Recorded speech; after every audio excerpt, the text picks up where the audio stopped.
Hello bachcho, let's read this question. The question says, assertion, if a proton and an electron initially at rest are accelerated through the same potential difference, the final kinetic energies will be equal.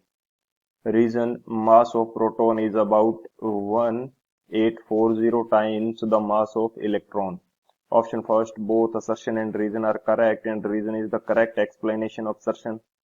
Option second, both assertion and reason are correct, but reason is not the correct explanation of assertion. Option third, assertion is correct, but reason is incorrect. Option fourth, assertion is incorrect, but reason is correct. तो इस question के अंदर हमसे क्या बोला गया है कि एक प्रोटॉन एंड एक इलेक्ट्रॉन है, इनिशियली रेस्ट पे हैं, यदि इनको सेम पोटेंशियल डिफरेंस से एक्सीलरेटेड किया जाए तो इनकी जो फाइनल काइनेटिक एनर्जी है वो इक्वल होगी। रीजन इसका क्या दे रखा है कि जो प्रोटॉन का मास है वो 1840 टाइम्स मास ऑफ इलेक्ट्रॉन होता है। तो बात करते हैं की कंसेप्ट की। की कंसेप्ट की यदि बात करें तो की कंसेप्ट के अंदर हम एक चीज देख लेते हैं कि जो चार्ज पार्टिकल है उसकी काइनेटिक एनर्जी किस प्रकार से कैलकुलेट करेंगे। तो यहाँ पे मैं देख लेता हूँ kinetic energy of A charged particle. Kinetic energy of A charged particle, ये किस प्रकार से फाइंड आउट करेंगे। तो यहाँ पे मैं काइनेटिक एनर्जी को शो कर रहा हूँ कि ई से, एंड इसकी वैल्यू हमारे पास होती है चार्ज इनटू पोटेंशियल डिफरेंस के इक्वल।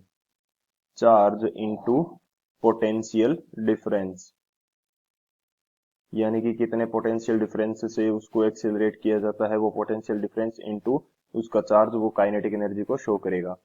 एंड सेकेंडली ये हमें पता होना चाहिए कि जो प्रोटॉन एंड इलेक्ट्रॉन है इनके चार्ज का मैग्नीट्यूड सेम होता है।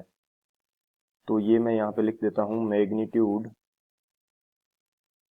Magnitude of charge of proton, charge of proton and electron, charge of proton and electron is same.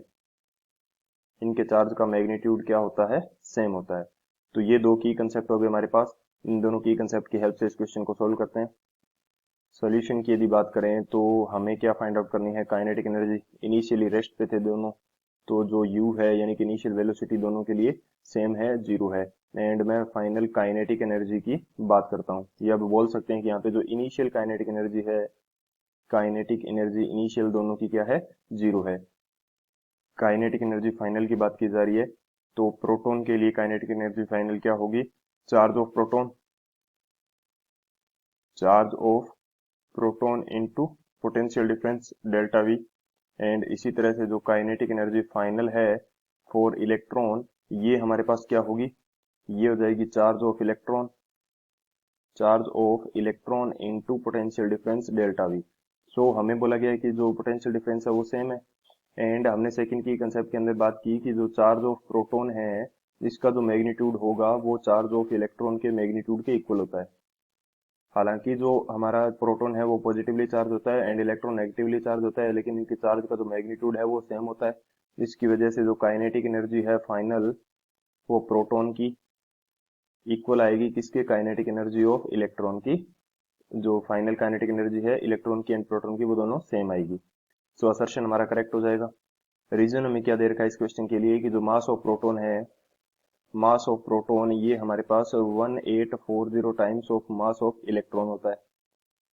ये हमारे पास क्या होता है, 1840 टाइम्स मास ऑफ इलेक्ट्रॉन।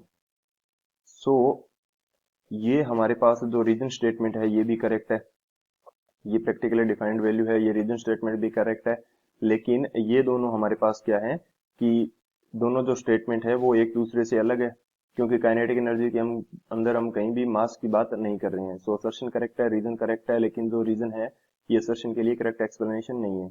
सो कौन सा ऑप्शन करेक्ट हो जाएगा, जो हमारे पास ऑप्शन बी है, both assertion and reason are correct but reason is not the correct explanation of assertion. So option B is the final answer. I hope you understood it well. Best of luck. Thank you.